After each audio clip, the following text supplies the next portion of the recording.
हाँ जी फ्रेंड्स, आप सभी का मेरे चैनल में बहुत बहुत स्वागत है। इस वीडियो में हम पढ़ेंगे हमारे NCERT इन टेक्स्ट क्वेश्चन आंसर, जो कि आते हैं हमारे पेज नंबर 100 हमारी NCERT टेक्स्ट बुक में। हमारी NCERT टेक्स्ट बुक आपको इधर दिख रही होगी। हमारे पेज नंबर 100 है और इसका हमारा सबसे पहला इन टेक्स्ट क्वेश्चन आपकी स्क्रीन के सामने दिख रहा होगा। हाँ जी, तो ये हमारा क्वेश्चन है कि an object has move through a distance can it have zero displacement, if yes quote your answer with an example. तो एक ऑब्जेक्ट है जो कोई डिस्टेंस चला है, एक ऑब्जेक्ट है जिसने कुछ डिस्टेंस कवर की है, इस ऑब्जेक्ट ने डिस्टेंस कवर की है। तो क्या ये जो डिस्टेंस है can it have zero displacement, तो क्या इसकी ज़ीरो डिस्प्लेसमेंट हो सकती है? तो आपको मैं पहले क्या मान लीजिए कि एक सर्कुलर ट्रैक है, एक ऑब्जेक्ट पॉइंट ए से स्टार्ट हुआ, फिर ये गया, फिर ये गया, फिर ये गया और इधर आकर वापस आ गया अपने इनिशियल पॉइंट पर। तो डिस्प्लेसमेंट हमारी हो जाएगी ज़ीरो। ये मैंने आपको डिस्प्लेसमेंट वाले टॉपिक में करा दिया था। ये पॉइंट डिस्प्लेसमेंट हमारी हो जाएगी ज़ीरो और डिस्टेंस जिसने ट्रैवल किया 7 मीटर का। तो ये तो आपको लिखने की ज़रूरत है नहीं, तो आपको आंसर में लिखना है कि यस, ये आपको आंसर दिख रहा होगा कि yes an object which has move through a distance can have zero displacement if it comes back to its initial position. For example, if a person jogs in a circular path which has its circular and completes one round, his initial and final position is the same। तो ये आपको एक question paper में शायद आता ही आता है, 2 marks में आपको एक क्वेश्चन आ जाता है पेपर में कि एक ऑब्जेक्ट है जो उसने कुछ डिस्टेंस ट्रैवल किया है तो उसकी डिस्प्लेसमेंट क्या ज़ीरो होगी। और अगर आपका आंसर येस है तो अपने आंसर को सपोर्ट कीजिए एक एग्जांपल के साथ। ये हमारी एग्जांपल है। तो नेक्स्ट क्वेश्चन हमारे पास आता है, आप ये आंसर इधर से भी देख सकते हो। Yes, the displacement can be zero if the object has moved through a distance. Example, a boy starts from his home to market and come back. He has covered a distance but his displacement is zero. ये भी easy है, ये भी easy है। तो अब हम अपना सेकंड इन टेक्स्ट क्वेश्चन करने जा रहे हैं। तो सेकंड इन टेक्स्ट क्वेश्चन है हमारा, a farmer move along the boundary of a square field of side 10 metre in 40 seconds. Then what is the magnitude of displacement of the farmer at the end of 2 meter 20 seconds from his initial position? ये हमारा second in text question आ जाता है। तो सबसे पहले तो हम अपना एक स्क्वायर, ये हमारा आंसर 1, आंसर 2, ये एक हमारा स्क्वायर फील्ड है।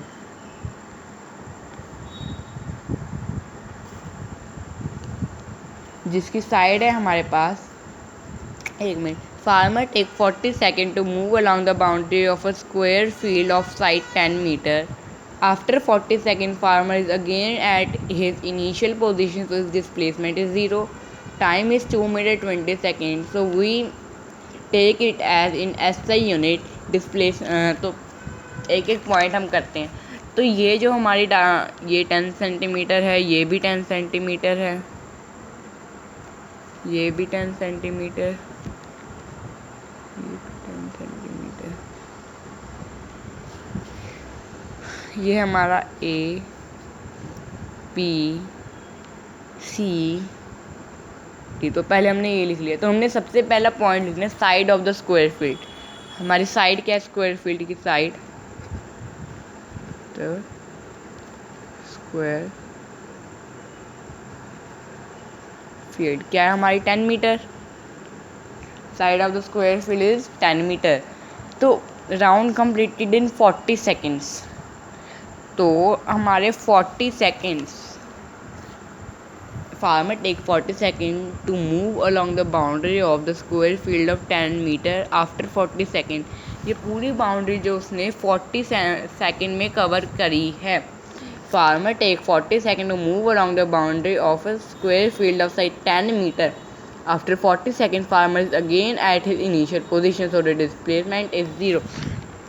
फार्मर ए पॉइंट से शुरू हुआ, कवर किया, फिर दोबारा अपनी पोजीशन पर आ गया, तो उसकी डिस्प्लेसमेंट हमारे पास 0 आ गई है। तो अब हम इसके अंदर से भी करते हैं, पहले 1 मिनट रुकिए। तो हमने round completed in 40 second, round completed in 40 second में उसने कितना राउंड कवर किया? वन राउंड कवर किया ना उसने, पूरे 40 सेकेंड में 1 राउंड कवर किया। तो 2 मिनट 2 सेकेंड में उसने कितने राउंड कवर किए? राउंड कंप्लीटेड इन 2 मिनट 20 सेकेंड। मैंने आर लिख दिया इस राउंड को। 40 सेकेंड तो 2, तो ये हमारा होगा इधर 2 × 16 + 20, ये वाले सेकेंड। आंसर आएगा हमारा 140 सेकेंड। तो अब हमें निकालनी है displacement of the farmer after 2 minute 20 second. उसकी डिस्प्लेसमेंट क्या होगी, है ना, आफ्टर 140 सेकेंड, या फिर हम कह सकते हैं तो डिस्प्लेसमेंट क्या होगी हमारी 3 × 40 + 20 सेकेंड। ये हमारी होगी डिस्प्लेसमेंट, ये हमारी क्या होगी? डिस्प्लेसमेंट। तो डिस्प्लेसमेंट, हाँ जी, तो ये हमारा जो 40 है, जो हमारी उसने ये देख लीजिए कि 10 मीटर उसने 40 सेकेंड में कवर किए। 10 मीटर उसने 40 सेकेंड में कवर किए इस ऑब्जेक्ट में। तो 3 × 40 + ये 20 सेकेंड्स।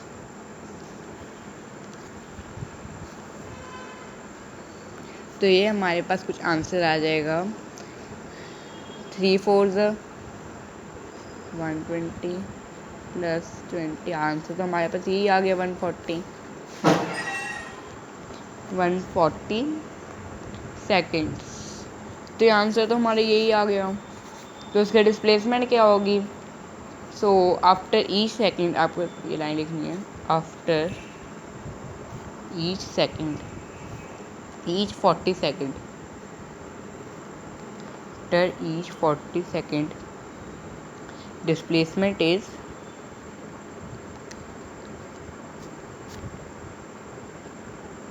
0। तो हर 40 सेकेंड के बाद उसकी डिस्प्लेसमेंट हो जाएगी 0। तो हम क्या कह सकते हैं कि farmer completes 1 round in 40 second. जो फार्मर है उसने 1 राउंड 40 सेकेंड में कवर किया, 1 राउंड उसने 40 सेकेंड में कवर किया, 1 राउंड उसने 40 सेकेंड में कवर किया। So he will complete half of the round in 20 second. तो 20 सेकेंड में वो आधा राउंड कंप्लीट करेगा, हम कह सकते हैं ना। So after 20 second the final position of the farmer is point C. तो ये उसकी होगी फाइनल पोजीशन। फाइनल, ये तो हमारी इनिशियल थी।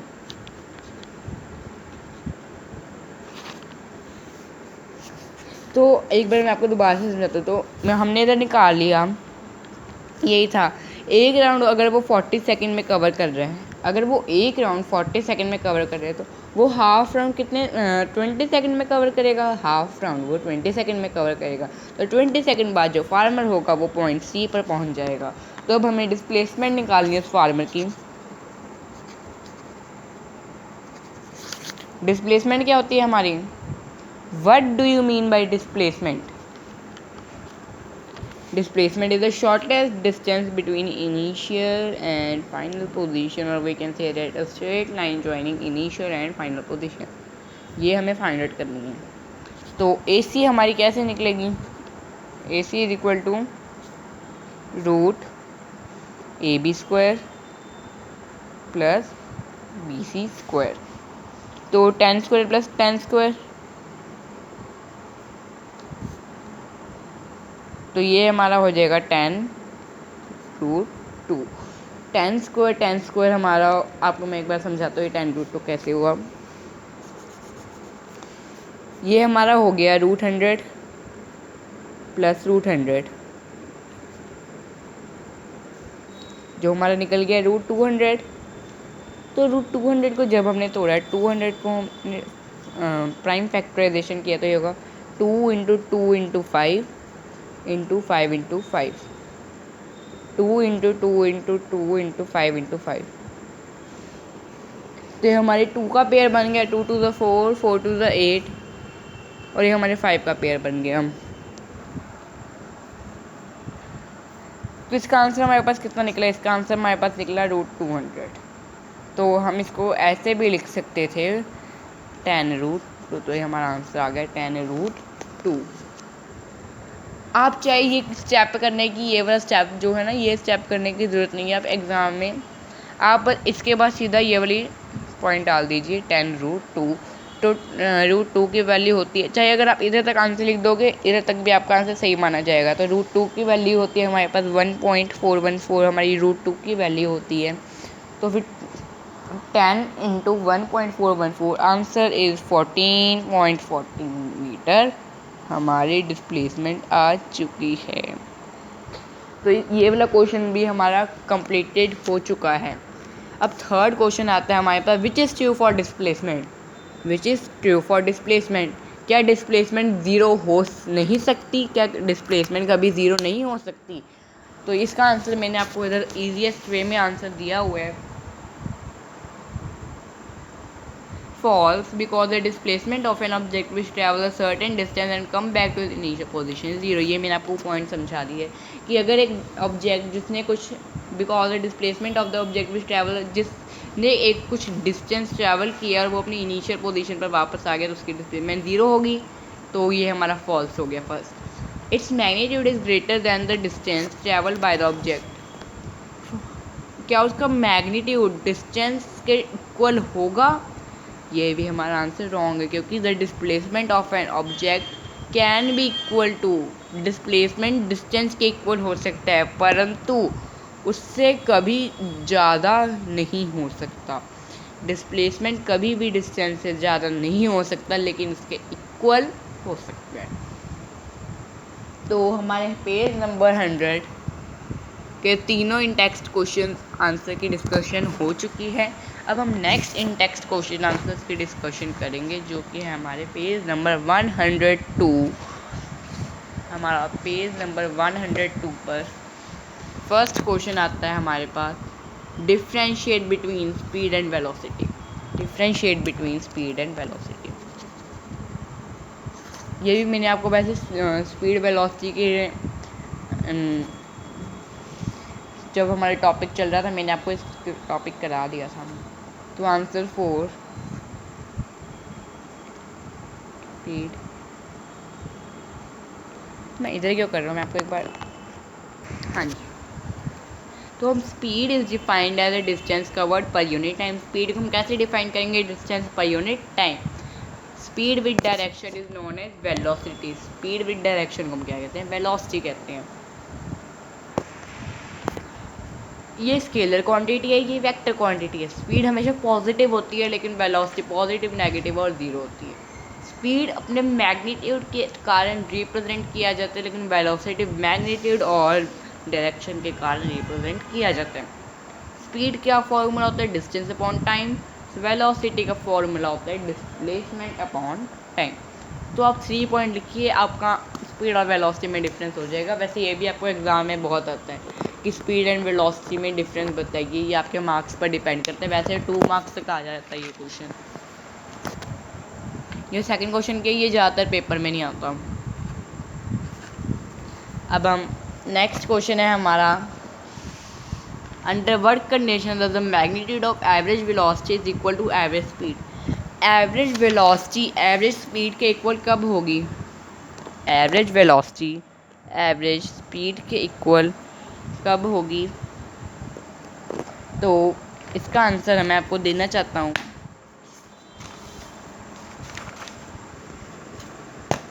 So when the object is under uniform motion, जब एक ऑब्जेक्ट यूनिफॉर्म मोशन में होगा, या फिर हम कह सकते हैं जब वो एक स्ट्रेट पाथ पर मूव कर रहा होगा, तो जो एवरेज स्पीड है वो एवरेज वेलोसिटी के इक्वल हो जाएगी।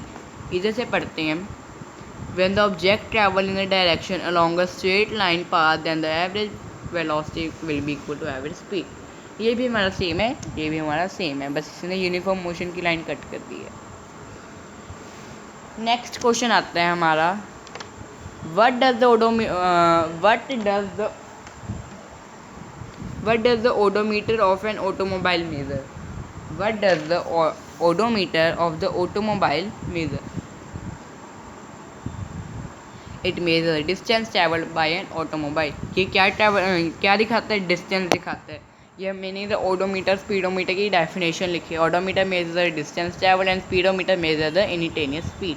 It is defined as the speed of an object at a particular instant of time. Particular instant of time. तो ये भी क्वेश्चन हमारा हो गया। अब हम नेक्स्ट क्वेश्चन करते हैं। इसके लिए एक्सपेरिमेंटल क्वेश्चन है, ये numerical question. Answer 8।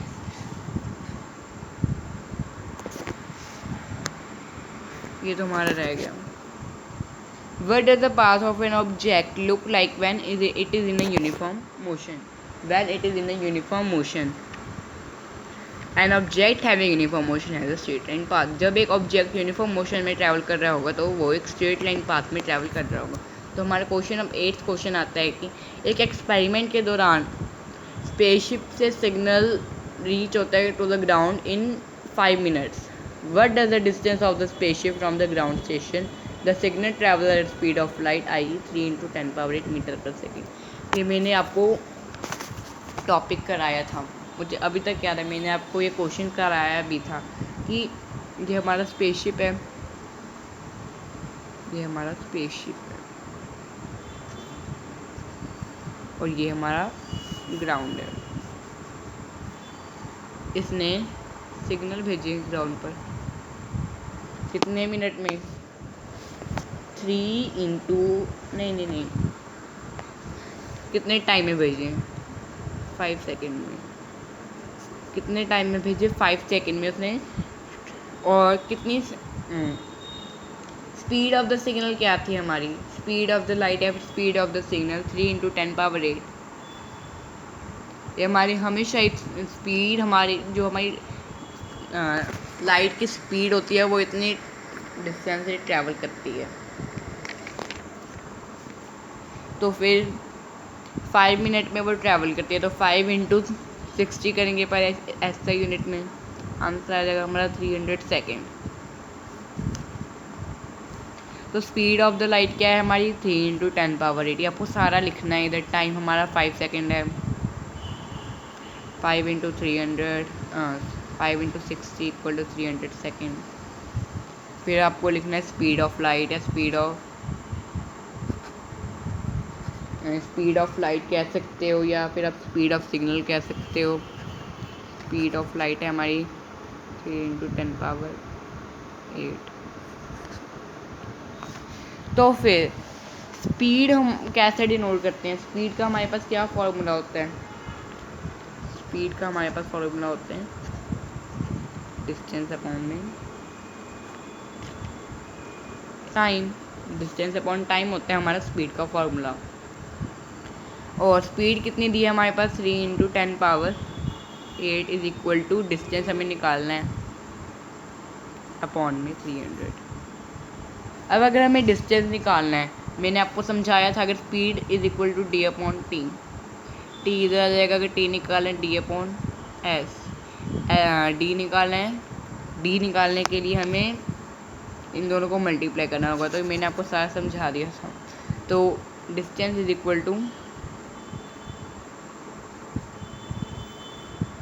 This multiply by this. इसको हम v × t लिख देता हूँ मैं। तो s इज इक्वल टू आ जाएगा हमारा डिस्टेंस को हम s से डिनोट करते हैं 3 × 10⁸ मल्टीप्लाई बाय 300। ब्रैकेट्स में हम कर देते हैं। तो ये हमारा आंसर आ जाएगा 3 × 300 900 × 10⁻8 ये दोनों जीरो उड़कर इधर आ गई 9 इंटू 10 पावर 10 मिनट। तो डिस्टेंस आ गया हमारा 9 इंटू 10 पावर 8। ये हमारा डिस्टेंस आ गया कि इनके बीच में जो ये डिस्टेंस है ये है 9 इंटू 10 पावर 8 का, 9 इंटू 10 9 इंटू 10 पावर 10 का। ओके,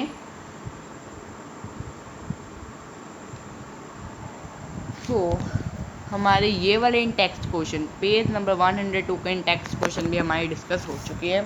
अब हम ये क्वेश्चन भी डिस्कस कर ही लेते हैं। क्वेश्चन नंबर 9 आता है हमारे पास, आंसर 9, पेज नंबर है हमारा 103, पेज नंबर हमारा 103। तो हमें बोला गया है व्हेन विल यू से a body is in uniform acceleration और नॉन यूनिफॉर्म एक्सेलरेशन। बस आपको डेफिनेशन बतानी है, आपकी डेफिनेशन इधर से देख लीजिए। When a body is traveling in a straight line with an increase in velocity at equal interval of time, इसे हम कहते हैं यूनिफॉर्म एक्सेलरेशन। और non uniform when an object is traveling with an increase in velocity but not equal to interval of time। तो ये आ जाएगा हमारा non uniform acceleration. मैंने आपको समझा चुका हूँ जब मैं आपको एक्सेलरेशन टॉपिक समझा रहा था। सब टॉपिक हमने करे हुए हैं, बस उसके ऊपर क्वेश्चन आंसर हैं। नेक्स्ट हमारा न्यूमेरिकल आता है। A bus decreases its speed from 80 km/h to 60 km/h in 5 seconds. Find the acceleration of the bus। हाँ जी, तो जो बस है वो अपनी स्पीड डिक्रीज करती है 80 km/h टू 60 km/h। अपनी स्पीड डिक्रीज कर देती है इन कितने सेकेंड में, 5 सेकेंड में अपनी स्पीड डिक्रीज कर देती है। तो हमें एक्सेलरेशन निकालनी है। हाँ जी, तो इनिशियल वेलोसिटी हमारी क्या है? इनिशियल वेलोसिटी हमारी 80 km/h, 80 km/h।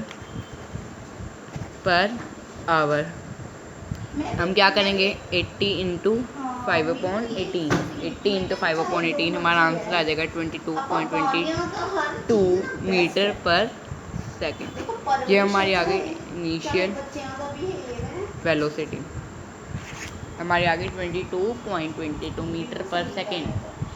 ये आ गई हमारी इनिशियल वेलोसिटी। और final initial velocity, initial speed कहेंगे हम इसे, इनिशियल स्पीड।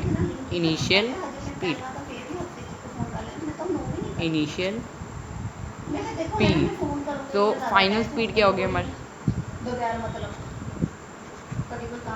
फाइनल स्पीड होगी हमारी, फाइनल स्पीड है हमारी 60 km/h, 60 km/h हमारी फाइनल स्पीड होगी। तो 60 इंटू 5/18 आंसर आ जाएगा हमारा इसका 16.67 मीटर पर सेकेंड, मीटर पर सेकेंड। तो अब हम एक्सेलरेशन फाइंड आउट करने हैं और टी टाइम हमारे पास 5 सेकेंड। एक्सेलरेशन हमें फाइंड आउट करनी है। एक्सेलरेशन का फॉर्मूला क्या होते हैं? v minus you upon T, v minus you upon T. तो ए क्या है हमारा 16, v क्या है 16.67 माइनस 22.22 अपॉन में 5। आंसर इज -1.1 मीटर पर सेकेंड स्क्वायर लग जाएगी इधर। अब माइनस का पॉइंट हम ये डिनोट कर रहे हैं कि जो बस है वो पीछे को मूव होगी, बस पीछे को मूव होगी विद एक्सेलरेशन ऑफ -1.1 मीटर पर सेकेंड स्क्वायर। माइनस का निशान हमें नेगेटिव डायरेक्शन शो करता है। हाँ जी, नेक्स्ट क्वेश्चन हमारा आता है। A train starting from a railway station and moving with a uniform acceleration attains the velocity 40 km/h in 10 minutes। तो हमें एक्सेलरेशन फाइंड आउट करनी है। तो इनिशियल वेलोसिटी तो हमारी ज़ीरो हो गई, इनिशियल वेलोसिटी इसके अंदर हमारी वेलोसिटी आएगी ट्रेन की ज़ीरो, क्योंकि वो रेस्ट से स्टार्ट होती है। A train starting from a railway station with a moving uniform acceleration ये हमारी 0 हो गई। फाइनल वेलोसिटी है हमारी 40 kilometre per hour. Final velocity 40 kilometre per hour multiply by 5/18 से हमें मल्टीप्लाई करना पड़ेगा।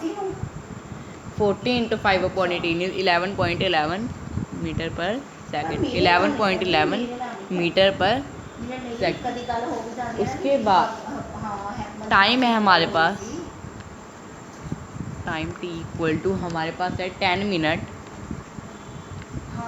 10 × 60 equal to 600 second.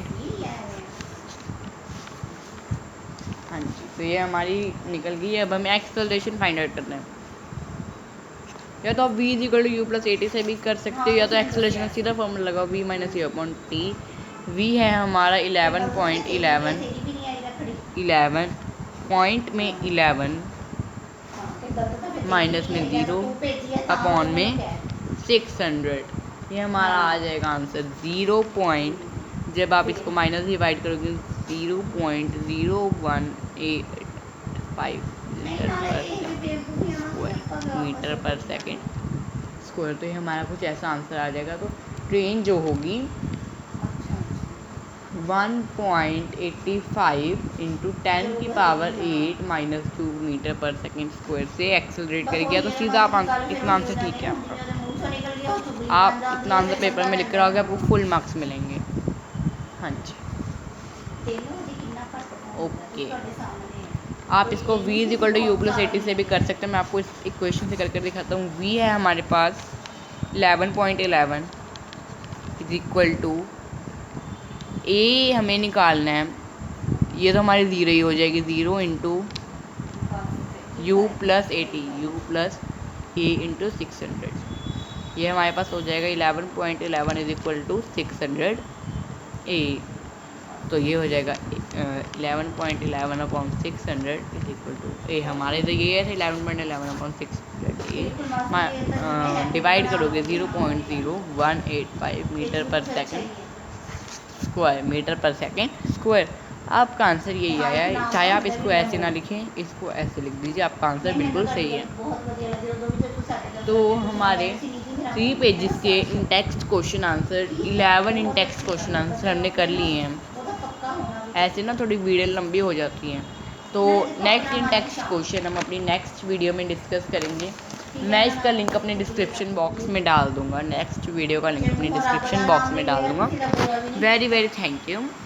So next video में हम next in text question discuss करने वाले हैं, जो कि हैं हमारे ये पेज नंबर 107 के इन टेक्स्ट क्वेश्चन हम अपनी नेक्स्ट वीडियो में डिस्कस करने वाले हैं। फिर हम आगे जाकर NCERT इन टेक्स्ट क्वेश्चन भी डिस्कस करेंगे और हाईली लेवल मोशन के क्वेश्चन डिस्कस करेंगे। Very very thank you for watching my video.